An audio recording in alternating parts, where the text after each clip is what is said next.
कहते हैं कि गंगा के स्नान से और यमुना के आचमन से जो आपको पुण्य मिलता है, वही पुण्य आपको नर्मदा के सिर्फ दर्शन से मिल जाता है। रोज लीला ले आता फेरा मारे या रोजी होता रजे सीताराम सीताराम बोलता परिक्रमा का है। हम लोग महाराष्ट्र से आते हैं।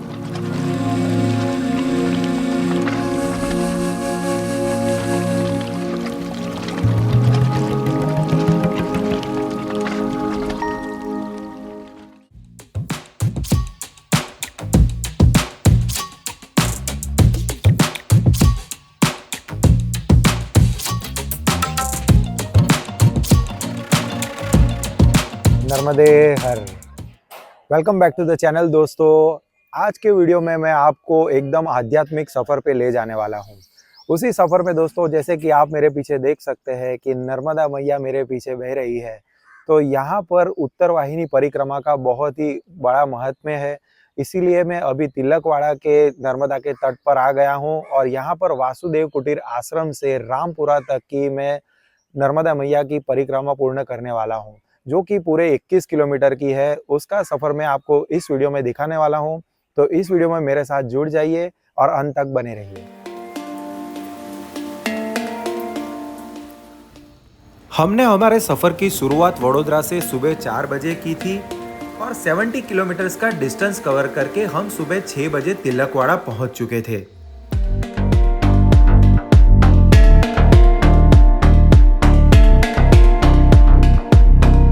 तिलकवाड़ा पहुंचने के बाद तिलकवाड़ा के गेट के अंदर से आपको सीधा सीधा जाना है, कहीं पर मुड़ने की जरूरत नहीं है। और जैसे ही आप सीधा जाएंगे आपको तिलकवाड़ा पुलिस स्टेशन दिख जाएगा और उसी के पीछे वासुदेव कुटीर आश्रम है। नर्मदा परिक्रमा करने के लिए लोग दूर दूर से आते हैं और उन्हीं लोगों के लिए जो लोग यहाँ पर ओवरनाइट स्टे करना चाहते हैं, उन लोगों के लिए वासुदेव कुटीर के सामने बहुत ही बड़ा पार्किंग स्पेस बनाया गया है और उनके सोने की भी व्यवस्था की गई है। इस आश्रम के अंदर मारुति धाम आया हुआ है, जहां पर हनुमान जी की मूर्ति की स्थापना शिवाजी महाराज के गुरुजी श्री रामदास जी ने की थी।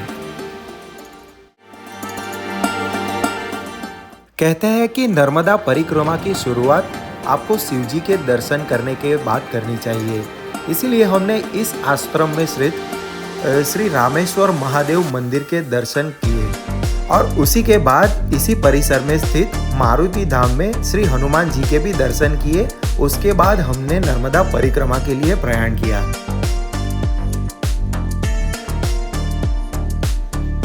मंदिर में दर्शन करने के बाद यहाँ पर परिक्रमा यात्रियों के लिए चाय और नाश्ते की भी काफी अच्छी व्यवस्था थी, तो वहाँ पर हमने चाय और नाश्ते का ग्रहण किया।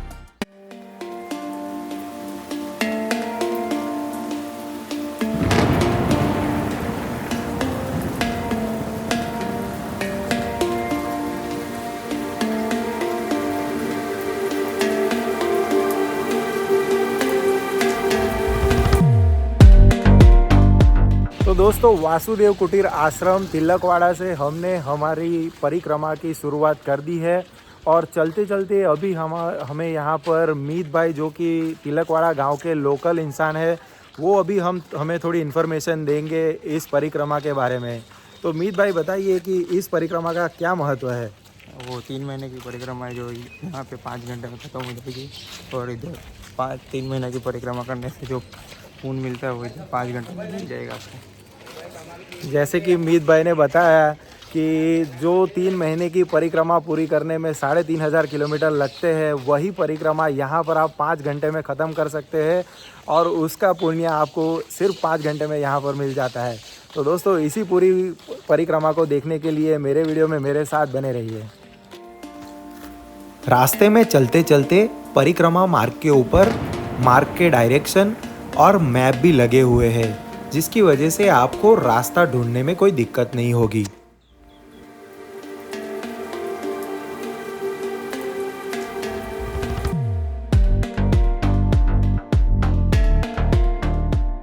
दोस्तों इस नर्मदा परिक्रमा के मार्ग में आपको बहुत ही आध्यात्मिक धर्म स्थान भी देखने को मिल जाएंगे, जिसके अंदर कुछ कुछ धर्म स्थान ऐसे हैं जिसके दर्शन किए बिना आपकी ये परिक्रमा अधूरी रहती है। जिसके अंदर हमें सबसे पहला धर्म स्थान मिला जो है तिलकेश्वर महादेव, जो तिलकवाड़ा से अगर आप थोड़ी ही दूरी पर जब चलते हो तो आपको तिलकेश्वर महादेव का मंदिर दिख जाएगा। तो उसके दर्शन करने के बाद ही आपकी परिक्रमा मार्ग में आप आगे बढ़िए, क्योंकि इसका महत्व इस परिक्रमा में बहुत ही ज़्यादा है।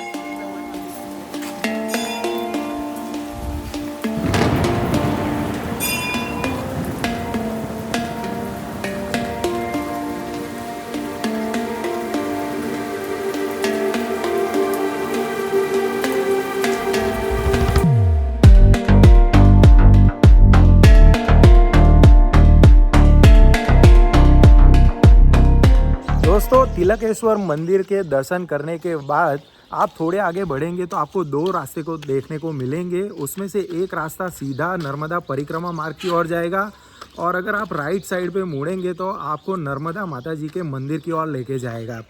और इस परिक्रमा मार्ग के अंदर नर्मदा माता के मंदिर के दर्शन का भी काफ़ी महत्व है, तो वो मंदिर के दर्शन करने के बाद ही आप परिक्रमा मार्ग में आगे बढ़िए।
दोस्तों जैसे मैंने वीडियो में आगे आपको बताया कि इस नर्मदा परिक्रमा के दौरान आपको काफ़ी सारे धर्म स्थान भी बीच में दर्शन करने के लिए मिल जाते हैं, जिसमें काफ़ी दर्शन करने के लिए महत्व के धर्म स्थान है।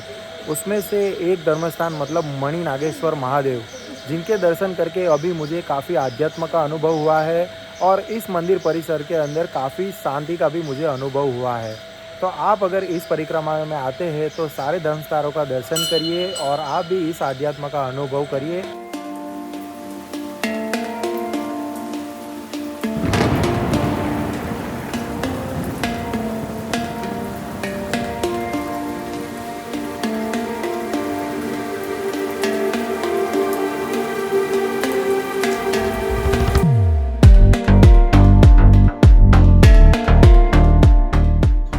दोस्तों अभी चलते हम आधे रास्ते पहुंच चुके हैं, और यहाँ से चलते चलते मुझे एक चीज़ ध्यान में आई है कि अगर आप सिटी में रहते हो और काफ़ी टाइम से आपने कभी गांव नहीं गए हो तो आप यहाँ पर ज़रूर आइए, क्योंकि नर्मदा परिक्रमा करते हुए आपको नर्मदा माता जी के आशीर्वाद तो मिलने ही वाले हैं, लेकिन उसके साथ साथ यहाँ पर जो गांव की फीलिंग है वो भी काफ़ी अच्छी है, क्योंकि यहाँ से चलते चलते आपको काफ़ी सारे गांव बीच में आएंगे, और मिट्टी की जो खुशबू है वो भी काफ़ी सूदिंग लग रही है यहाँ पर, और आजू बाजू में जो ग्रीनरी है खेतों की वो भी काफ़ी सुंदर लग रही है। तो दोस्तों नर्मदा परिक्रमा के साथ साथ यहाँ की नेचुरल ब्यूटी का आनंद लेने के लिए भी आप इस परिक्रमा में ज़रूर आइए।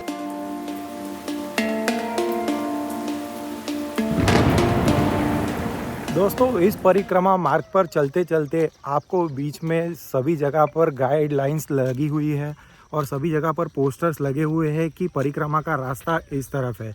तो अगर आप यहाँ पर आते हो तो आपके पास अगर कोई मैप भी नहीं है तो आपको कोई चिंता करने की ज़रूरत नहीं है। आपको यहाँ पर लोकल्स भी मदद कर देंगे कि कौन सा रास्ता है परिक्रमा मार्ग में आगे बढ़ने के लिए।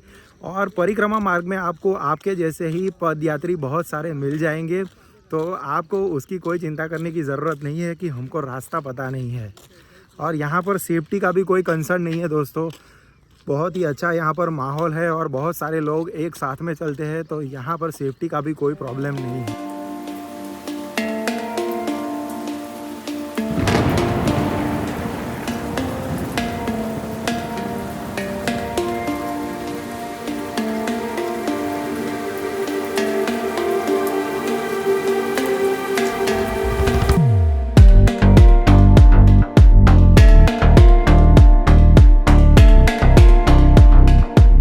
तो यहाँ पर रास्ते में आगे चलते चलते कपिलेश्वर महादेव जी का मंदिर आया है और यहाँ पर भी काफ़ी सेवा का माहौल है, जहाँ पर यात्रियों के लिए चाय और नाश्ते का इंतज़ाम किया गया है। और दोस्तों, आप यहाँ पर जितने भी धर्मस्थल बीच में आ रहे हैं, वहाँ पर आपको चाय नाश्ते और उसकी सुविधा के साथ साथ यहाँ पर आपको मेडिकल फैसिलिटी भी काफ़ी अच्छी मिल जाती है, जिस वजह से अगर यात्रा के बीच में अगर आपको कुछ भी फिजिकली दिक्कत आती है तो यहाँ पर मेडिकल फैसिलिटी अवेलेबल होने के कारण आपको दिक्कत का सामना नहीं करना पड़ेगा। दोस्तों, अभी कपिलेश्वर महादेव जी के मंदिर के तट के ऊपर से मैं नर्मदा मैया के तट की ओर जा रहा हूँ। और अभी जो हम रास्ते से आए थे वो गांव का और खेतों का रास्ता था, लेकिन अभी हम जो रास्ते से जाएंगे वो नर्मदा माता जी के बिल्कुल बाजू में से हम गुजरने वाले हैं। और दोस्तों, अगर इस परिक्रमा के महत्व के बारे में मैं आपको बताऊं तो ये है उत्तर वाहिनी परिक्रमा। जैसे कि नर्मदा मैया अमरकंटक पर्वत से निकलती है और वहाँ से खंभात की खाड़ी में जाती है, तब तक वो पूर्व से पश्चिम की ओर बहती है। लेकिन ये अकेला ऐसा हिस्सा है नर्मदा मैया का जहाँ पर नर्मदा मैया दक्षिण से उत्तर की ओर बहती है। और हिंदू शास्त्रों के अनुसार उत्तर की दिशा मतलब मोक्ष की दिशा होती है। तो अगर आप इस परिक्रमा को अगर 3 बार कर लेते हैं अपने जीवन के अंदर, तो आपको बहुत ही पुण्य मिलता है और मोक्ष की प्राप्ति होती है। तो इसीलिए दोस्तों, इस परिक्रमा का काफ़ी महत्व है। तो इस परिक्रमा में आप ज़रूर आइए, और जो लोग यहाँ पर नहीं आ सकते उन लोगों तक ये मेरा वीडियो शेयर कीजिए, तो वो भी इस नर्मदा मैया के दर्शन कर सके।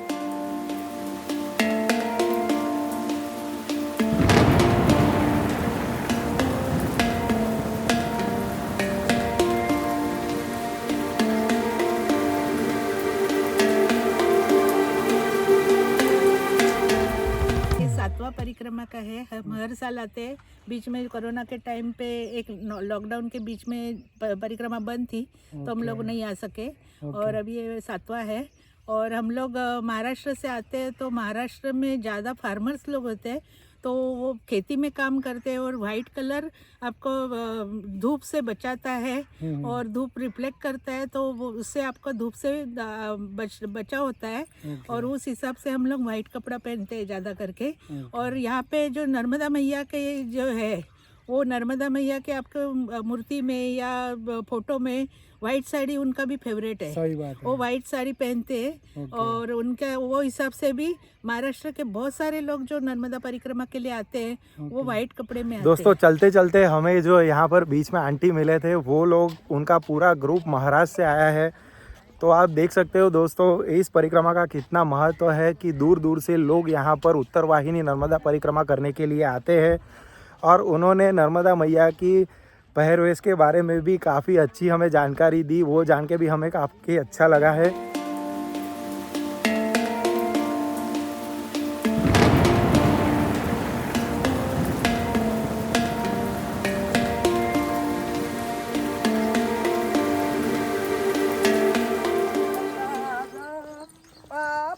धको मरता जाओ, जात्रा जाए ने रोज लीला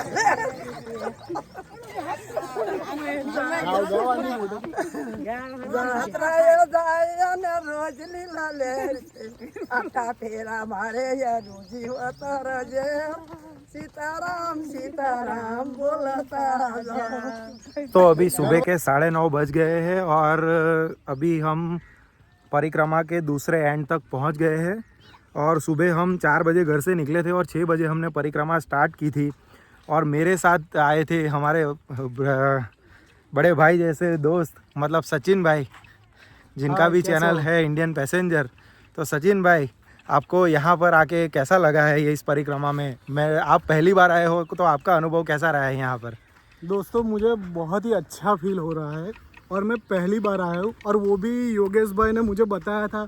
हमने काफ़ी टाइम से प्लानिंग किया था, तो आज वो टाइम आ गया और हम दोनों साथ में सुबह अर्ली मॉर्निंग ही निकल गए थे। तो बहुत ही अच्छा एक्सपीरियंस रहा। सुबह सुबह हम केवड़िया पहुँच गए और यहाँ बहुत ही अच्छी फैसिलिटीज़ है। नाश्ते के लिए नाश्ता है, चाय है, फ्रूट्स है, और जगह जगह पर मेडिकल टीम भी है। तो बहुत ही अच्छी व्यवस्था है। देखो अभी 9:30 का टाइम हुआ है, ताप भी है, लेकिन माता जी का आशीर्वाद है कि ये ताप हमको फील नहीं हो रहा है और एकदम एनर्जेटिक लग रहा है। तो मेरा आपसे अपील है कि आप सब लोग भी आओ, क्योंकि यहाँ रास्ते में हमने काफ़ी सारे लोग देखे जो महाराष्ट्र से आ रहे हैं, मुंबई, पूना, एमपी से लोग आ रहे हैं। तो हम तो गुजराती है, और बड़ौदा, अहमदाबाद, सूरत नज़दीक पड़ता है। और ये उत्तरवाहिनी परिक्रमा जो है उसका हमारे हिंदू संस्कृति के अंदर विशेष महत्व है। तो मित्रों, मुझे तो बहुत ही अच्छा फील हो रहा है, और आप सभी को भी ये जो वीडियो है आपके ग्रुप में डालिए। सब जो लोग नहीं आ सकते उनको भी दर्शन करवाइए माता जी का। और मेरी चैनल है इंडियन पैसेंजर, तो वो भी सब्सक्राइब करना। और मेरा इंस्टाग्राम अकाउंट है इंडियन पैसेंजर 82। और योगेश भाई बहुत ही अच्छे वीडियो डालते हैं, तो उनका भी चैनल और ये वीडियो सब लोगों तक पहुंचाओ। तो ये जो दर्शन जो है माता जी का कैसे होता है, क्या क्या है, कैसे आते, सब अंदर इन्फॉर्मेशन फुल्ली वीडियो है। तो बहुत ही मज़ा आएगा।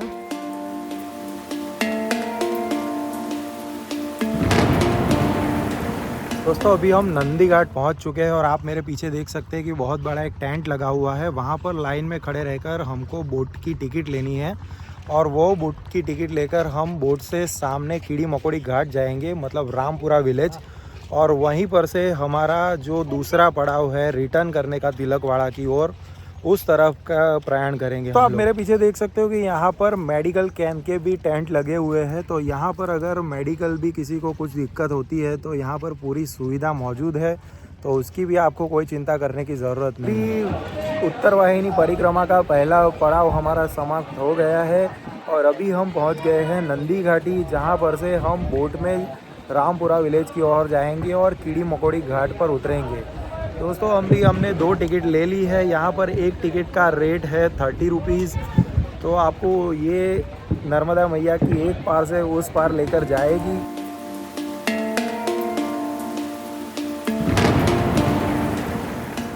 दोस्तों अभी हम बोट में बैठ गए हैं और नंदी घाटी से सामने की ओर जाने के लिए निकलने वाले हैं। देखिए हमने लाइफ जैकेट पहन लिए है।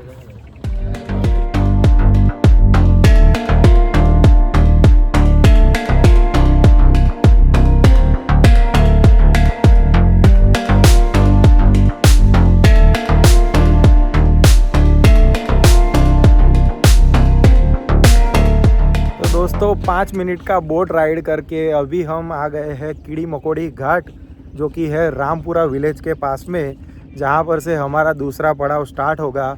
और वहाँ से हम हमारा आधा हाफ जो बच गया है इस परिक्रमा का, वो शुरुआत करेंगे। तो इस वीडियो में अभी आगे भी काफ़ी सारे धर्म स्थान और आश्रम आने वाले हैं, तो उसको देखने के लिए भी इस वीडियो में बने। साफ हो, सुंदर हो, ऐसा मेरा भारत देश हो। देखिए दोस्तों कितना सुंदर यहाँ पर सूत्र लिखा गया है इस बैनर के ऊपर, लेकिन इसी के सामने आप देखिए यहाँ पर कितनी गंदगी की गई है। तो दोस्तों हम यहाँ पर इतने अच्छे बैनर को देख के भी क्या अनपढ़ जैसा बिहेव करते हैं। यहाँ पर आप इतनी अच्छी जगह पर घूमने आते हैं सब लोग, तो इस जगह को प्रोटेक्ट करने का भी हमारा रिस्पॉन्सिबिलिटी है। तो आप भी अगर यहाँ पर आते हैं या फिर किसी भी मॉन्यूमेंट पर या फिर किसी भी टूरिस्ट डेस्टिनेशन पर जाते हैं, तो आप ऐसा गंदगी मत फैलाइए। आपका जो भी कचरा है वो अपने साथ में रखिए, या पास में अगर कोई आपको डस्टबिन दिखता है तो उसके अंदर डालिए। ऐसे यहाँ पर गंदगी करके हमारी ऐसी सुंदर जगहों को बिगाड़िए। दोस्तों अभी मैं आ गया हूँ रणछोड़ राय जी के मंदिर रामपुरा घाट के पास। दोस्तों जो लोग रामपुरा से अपनी उत्तरवाहिनी परिक्रमा स्टार्ट करते हैं, वो लोग रणछोड़ राय जी के दर्शन करके अपनी परिक्रमा स्टार्ट करते हैं। जैसे हमने तिलकवाड़ा से तिलकेश्वर महादेव से परिक्रमा स्टार्ट की थी, वैसे ही यहाँ पर रणछोड़ जी के दर्शन करने के बाद परिक्रमा स्टार्ट करने का महत्व है।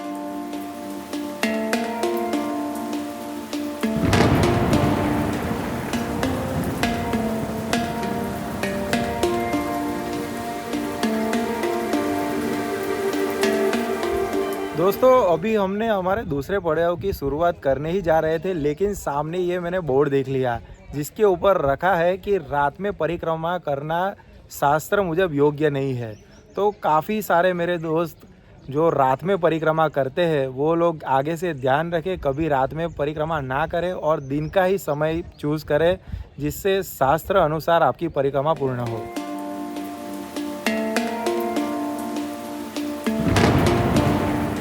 दोस्तों रामपुरा से तिलकवाड़ा के रास्ते ऊपर अभी हमको अवधूत आश्रम मिला है बीच में। यहाँ पर अभी गेट तो बंद है, लेकिन शायद सुबह शाम में ये गेट खुला रहता होगा। तो जो लोग सुबह या शाम में यहाँ पर से पसार होते हैं वो लोग यहाँ पर परिक्रमा के बीच में आराम भी करना चाहते हैं तो कर सकते हैं।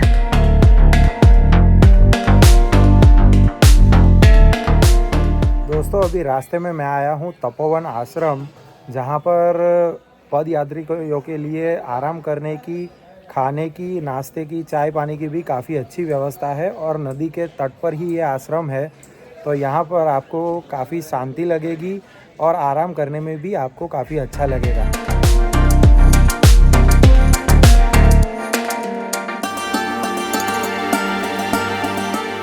दोस्तों रामपुरा से आप तिलकवाड़ा की ओर जब परिक्रमा ख़त्म करने के लिए चलते हो तो नदी आने से पहले जो आखिरी आश्रम आता है वो है सीताराम आश्रम। वहाँ पर भी काफ़ी अच्छा प्रांगण है, मंदिर है और यहाँ पर आपको आराम करने के लिए, चाय नाश्ते के लिए और खाना खाने के लिए भी काफ़ी अच्छी व्यवस्था की गई है। तो यहाँ पर जो भी पदयात्री दोपहर के वक्त आते हैं या फिर शाम के वक्त आते हैं, यहाँ पर आप भोजन का भी लुत्फ़ उठाइए और उसके बाद यहाँ पर अगर आप आराम करना चाहते हैं तो भी आप यहाँ पर। तो दोस्तों जैसे मैंने आपको बताया कि अभी रामपुरा से तिलकवाड़ा की ओर जाते हुए ये नदी के तट पर आखिरी आश्रम है, मतलब सीताराम आश्रम, और वहाँ के ट्रस्टीगण जो यहाँ पर सेवा कार्य करते हैं वो अभी यहाँ की हमें थोड़ी इन्फॉर्मेशन देंगे और इस परिक्रमा के बारे में भी हमें थोड़ी जानकारी। सीताराम आश्रमનો ટ્રસ્ટી અને સેવકગણ છું। સીતારામ બાપુ ગારિયાધરવાળાનો આશ્રમ છે અને પંચકોશી ઉત્તર વાહિની નર્મદા પરિક્રમાના પરિક્રમાવાસીઓ માટે 24 કલાક એમાં 2 ટાઈમ જમવાનો, બાકીનો નાસ્તો, ચા, ફાફડી અને શરબત અવિરત સેવા શરૂ છે 30 દિવસ માટે। પછી કે નર્મદાની મોટી પરિક્રમા માટે નીકળેલા પરિક્રમાવાસીઓ માટે અહીંયા રહેવાની, જમવાની વ્યવસ્થા રાખેલ છે અને અહીં ખૂબ આવે પણ છે અને સીતારામ બાપુની કૃપા અને શ્રી શુભકારી હનુમાનજી મહારાજની કૃપાથી બધું અવિરત સેવા ચાલુ છે।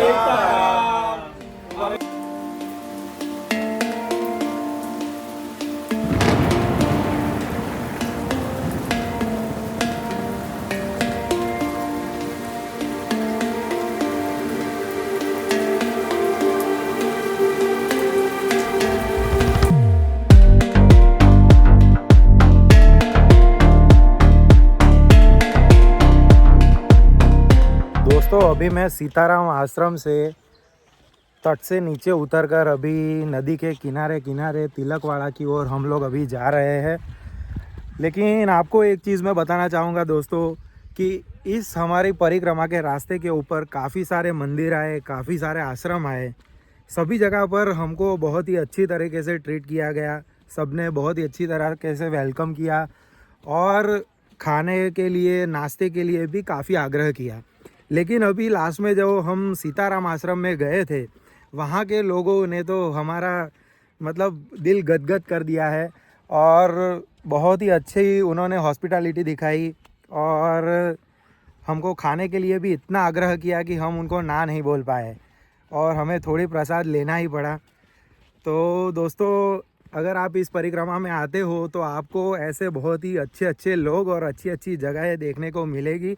तो इस परिक्रमा में आइए, नर्मदा मैया के आशीर्वाद लीजिए और ऐसे ही अच्छे मंदिर, आश्रम और सभी जगहों का भी विज़िट करिए। दोस्तों अभी हम हमारी परिक्रमा के आखिरी पड़ाव पर है और यहाँ पर काफ़ी पथरीला रास्ता है।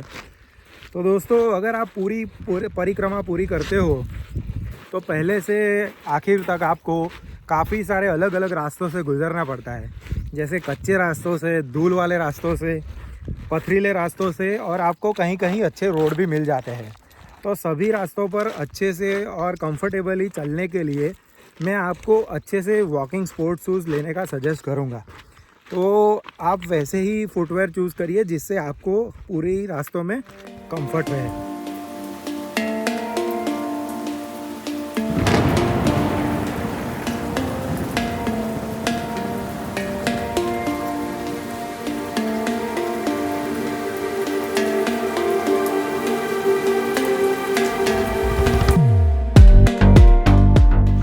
दोस्तों, आपने वीडियो में आगे देखा होगा कि जब हम तिलकवाड़ा से रामपुरा की साइड जा रहे थे तब हमने नदी क्रॉस करके रामपुरा की ओर गए थे। लेकिन रामपुरा से जब तिलकवाड़ा की ओर आते हैं तब यहाँ पर एक आर्टिफिशियल पुल का निर्माण किया गया है, जिसकी वजह से आपको बोट लेने की ज़रूरत नहीं है और यहाँ कर नदी के बीच में से चल के आप नदी क्रॉस कर सकते हैं और तिलकवाड़ा की ओर जा सकते हैं। नर्मदा परिक्रमा की शुरुआत शिव मंदिर से की जाती है और उसी शिव मंदिर पर आकर आपकी नर्मदा परिक्रमा पूर्ण होती है। तो इस परिक्रमा के दौरान आप रास्ते में नदी का पानी एक बोतल में भर लीजिए और वही पानी से आप अपनी परिक्रमा पूर्ण करने के बाद शिव मंदिर के अंदर शिवलिंग के ऊपर अभिषेक करिए, जिसके द्वारा शास्त्र अनुसार आपकी परिक्रमा पूर्ण होगी।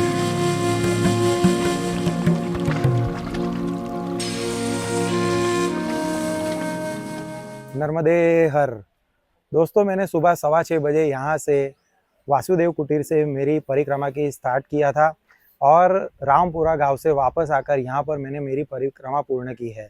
दोस्तों, यहाँ पर ये परिक्रमा स्टार्ट करने से पहले मैंने काफ़ी सारे यूट्यूब वीडियोस भी देखे थे और उसके अंदर काफ़ी सारे ऋषि मुनियों का प्रवचन भी देखा था, जिसके अंदर उन्होंने अपनी जो बड़ी परिक्रमा मतलब जो 3500 किलोमीटर की नर्मदा मैया की परिक्रमा है उसके अनुभव दर्शाए थे। उसके अंदर भी उन्होंने बताया था कि हम लोग सिर्फ हमारे पहने हुए कपड़े के साथ ही परिक्रमा स्टार्ट कर दी थी, लेकिन 1 साल तक परिक्रमा करने के बावजूद भी हमें खाने पीने की या रहने की कोई भी दिक्कत नहीं आई थी। उनकी सारी जो व्यवस्थाएं थी वो सारी नर्मदा मैया पूरी कर देती थी, वैसा उन ऋषि मुनियों का कहना था। लेकिन आज जब मैंने ये उत्तर वाहिनी परिक्रमा चैत्र मास के अंदर पूर्ण की है तब मुझे भी वैसा ही अनुभव हुआ है। मैंने तो सिर्फ 21 किलोमीटर ही चला हूँ, लेकिन ये 21 किलोमीटर के अंदर भी यहाँ पर आसपास के गांव के लोग और यहाँ के आसपास के आश्रम के लोगों ने जो हमें प्यार दिखाया है और जो उन्होंने आवकार हमें दिया है, उससे हमारा बहुत ही अच्छा भाव बढ़ा है और नर्मदा मैया की कृपा हम पर बनी रही है, ऐसा हमको लगा है। और 21 किलोमीटर चलने के बाद भी हमें ज़रा भी थकावट का अभी भी हमें महसूस नहीं हो रहा है। तो दोस्तों, वडोदरा के बिल्कुल पास में यहाँ पर राजपीपला के पास ये परिक्रमा सिर्फ 21 किलोमीटर्स की है। आप ज़रूर ये करिए और जो लोग ये परिक्रमा नहीं पूर्ण कर सकते हैं उनको ये मेरा वीडियो शेयर कीजिए और उनको वीडियो दिखाइए। तो अगर ये मेरा वीडियो आपको अच्छा लगा हो तो आपके दोस्तों और रिश्तेदारों के साथ शेयर कर दीजिए और ऐसे ही ट्रैवल वीडियोस मेरे चैनल पर देखने के लिए मेरे चैनल को सब्सक्राइब भी कर दीजिए। जय हिंद, नर्मदे हर।